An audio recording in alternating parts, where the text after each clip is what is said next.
Estamos hablando esta noche del Tratado Integral y Progresista de la Asociación Transpacífico, el CPTPP 11, una cifra compleja, pero que probablemente usted ha escuchado en más de una oportunidad. Hay un debate interesante, veo redes sociales, dicen que esto es una trampa, que nos va a llevar al despeñadero, esto está manejado por las grandes transnacionales, nosotros estamos tratando de bajar acá el tema, hemos visto que muchas de estas cosas son consideradas mitos. Teníamos una pregunta que nos planteaba que nos pareció bien interesante a través del hashtag TPP11, dice Andrés Sepúlveda: ¿permite a las AFP con capitales extranjeros demandar al Estado en caso de que se cree un nuevo sistema de pensiones? Si se hace una reforma al sistema de pensiones, que afectando, digamos, a todos los actores dentro del sistema, claramente ahí no se va a estar infringiendo ninguna obligación del acuerdo y por lo tanto, en este caso, los inversionistas extranjeros en el sector no estarán o no tendrán, capacitados o tendrán argumentos de definitiva para poder demandar en este caso al Estado de Chile en base, digamos, a las normas del capítulo de inversiones del tratado. Él es Felipe Lopendía, director de Asuntos Económicos Bilaterales de Direcon, y acá tenemos a Francisco Castañeda, docente de la Universidad de Santiago.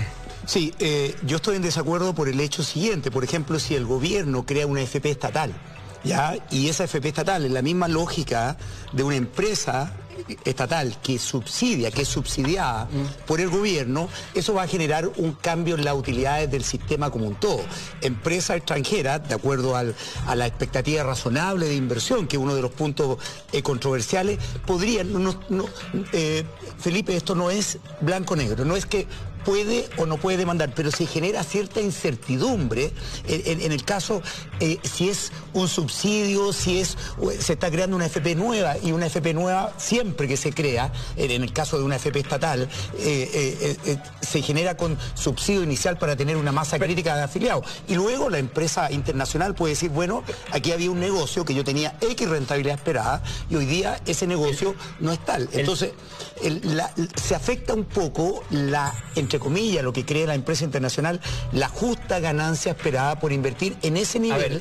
Pero claramente el tratado se hace cargo de la situación de las expectativas de ganancia y dice claramente de que el Estado, en este caso el Estado receptor de la inversión, no está obligado a garantizar o responder frente al hecho de que esas expectativas de ganancia no se materialicen. Y lo dice expresamente el tratado, salvaguardando el espacio efectivamente de regulatorio y de política pública que en cualquier circunstancia el Estado, en este caso, pudiera aplicar en algún sector de su economía, como por ejemplo en este caso en el sector de las pensiones.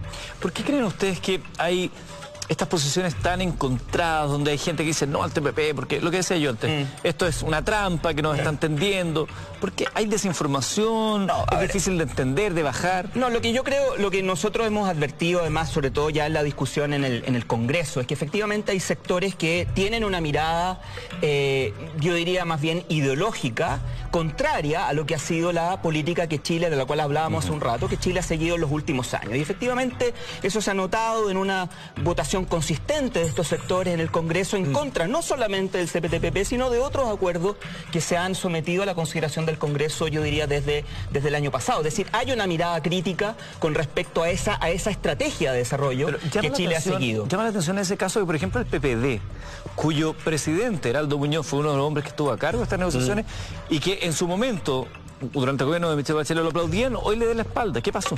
Bueno, yo ahí no quisiera entrar en un análisis político específicamente de lo que puede haber ocurrido en determinadas bancadas que se pronunciaron en contra del acuerdo en la votación en la Cámara. Sí, el punto para la economía chilena, una economía abierta al comercio internacional, una economía pequeña, que efectivamente nosotros estamos con algunos países un nivel de desarrollo similar al nuestro, México, Perú, pero otros con un nivel de desarrollo muy alto. Chile, lo que sigue gastando en innovación y desarrollo es ínfimo respecto a, de alguna manera, estar en una situación de cierta equivalencia con los competidores más grandes. Entonces, ese es un punto de entrada. En el caso chileno, con sus ventajas comparativas, se va a concentrar en algunos sectores forestal, agrícola, eso es así, y hay empresarios que están en la zona, en el sur, en el norte, que efectivamente ven esto con buenos ojos, pero no hay una diversificación de la matriz productiva productiva importante, porque efectivamente me estoy incorporando a economías más desarrolladas, en las cuales el foco de ello es tecnología, innovación, pero Francisco, derechos de propiedad, patentes. Pero Francisco, ¿por qué no pensamos en este tratado como un instrumento que, acompañado de políticas públicas adecuadas, pueda servir efectivamente para aprovechar eso? Incrementar el gasto en innovación y desarrollo. ¿Por qué no miramos, por ejemplo, las normas? Estar en la mesa. Claro, pero ¿por qué no miramos las normas, por ejemplo, el capítulo de propiedad intelectual, que permitiría, por ejemplo, un desarrollo de la innovación y de la capacidad tecnológica de nuestro país, sobre la base, ¿no es cierto?, del marco que entrega el tratado en esa materia, acompañado de la política pública correspondiente? ¿O por qué, por ejemplo... ¿Por qué no hacemos la política pública antes de firmar el tratado? Es que hay un punto súper interesante, y en eso yo creo que tú estás de acuerdo conmigo. La productividad total de factores en la economía chilena en los últimos 15 años es casi cero. Se mueve un poquito positivo, un poquito negativo. ¿Por qué? Si las ganancias de capital para la economía chilena eran muy altas en los 90, con la apertura del comercio internacional, con los acuerdos, no se incrementó la productividad, y eso significa una economía de alguna manera dependiente de cierta estructura productiva, principalmente agrícola, forestal, lo cual Chile lo necesita. No estoy diciendo que no lo necesita, sin embargo, no hay un crecimiento en la productividad importante, porque el gasto en innovación y desarrollo es muy bajo, y porque si este tratado comercial, de alguna forma, en el cual ya Chile tiene 10 tratados comerciales firmados, ¿por qué me va a producir ese salto en productividad que los otros tratados, cuando las ganancias de capital sí eran altas, hoy día las ganancias de capital son bajas? En el fondo, ¿por qué se va a producir ese salto tecnológico?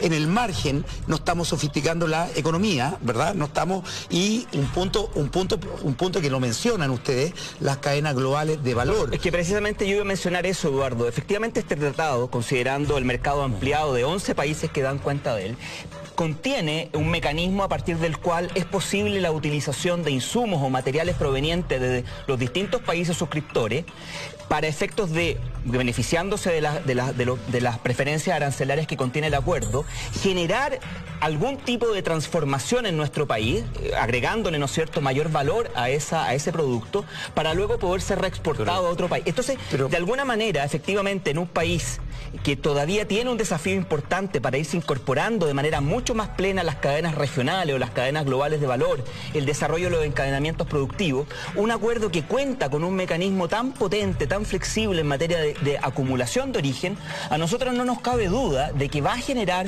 nuevas oportunidades comerciales. Felipe, para nosotros, Francisco, porque nos quedan solo 3 minutos. Entonces quiero preguntar, porque ciertamente Felipe está a favor de esto. ¿Hay algún punto negativo o algo que no te termina de gustar del TPP-11? No, yo diría que nosotros estamos muy convencidos de las bondades de este tratado, de, como decíamos al inicio, de continuar de manera bastante consistente con la política comercial internacional que Chile ha desarrollado. Creo que este es un acuerdo además que se ubica en una región del mundo que para Chile estratégicamente es muy importante. Buena parte de nuestros esfuerzos de integración han estado puestos en el Asia-Pacífico, la región además económicamente más dinámica del mundo en la actualidad, y por lo tanto ser parte de este esquema de integración del Asia-Pacífico, que probablemente va a ir creciendo con la incorporación de nuevos actores de la región, sin duda para Chile evidentemente constituye una palanca muy importante para continuar su desarrollo. Francisco Castañeda, solo para cerrar, ¿de qué manera podemos ampliar este debate para que la gente también tenga más información, no como se dio ahora, que fue más bien a puerta cerrada? Yo creo que es importante lo que dice Felipe, cadenas globales de valor, países desarrollados, economía del conocimiento, innovación, se concentran en esa parte de la cadena. Países en desarrollo como los nuestros se concentran en las partes más débiles de la cadena en términos productivos. No saco nada con hacer, entre comillas, más libre comercio si no modifico la política pública. ¿Por qué no modifico la política pública antes? Digo, por voluntad política del país. Mira, vamos a gastar más en innovación y desarrollo, vamos a generar una estructura productiva más fuerte de pequeña y mediana empresa. Por ejemplo, que las empresas chilenas, pequeñas y medianas, puedan participar en licitación de compras públicas en el extranjero. Si no tenemos el instrumento creado para que estas empresas de alguna manera participen. Pero aquí están las oportunidades concretas para que eso ocurra. Pero ¿dónde está el instrumento? Aparte del tratado, ¿dónde está la política pública que dice, mira, vamos a destinar tales recursos para internacionalizar empresas públicas? Nos pilló la hora, muchachos. Muchísimas gracias. Quiero agradecerle a Francisco Castañeda, docente de la Universidad de Santiago, columnista también, y Felipe López Andía, director de Asuntos Económicos Bilaterales de la Direcon, y a todos ustedes que han participado esta noche en los diversos temas que hemos planteado. Muchísimas gracias. Será hasta mañana. Muchas gracias. Muchas gracias, Diego.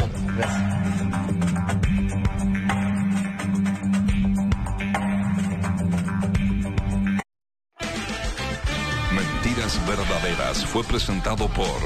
Mejora tu experiencia con el nuevo Internet Hogar de Entel.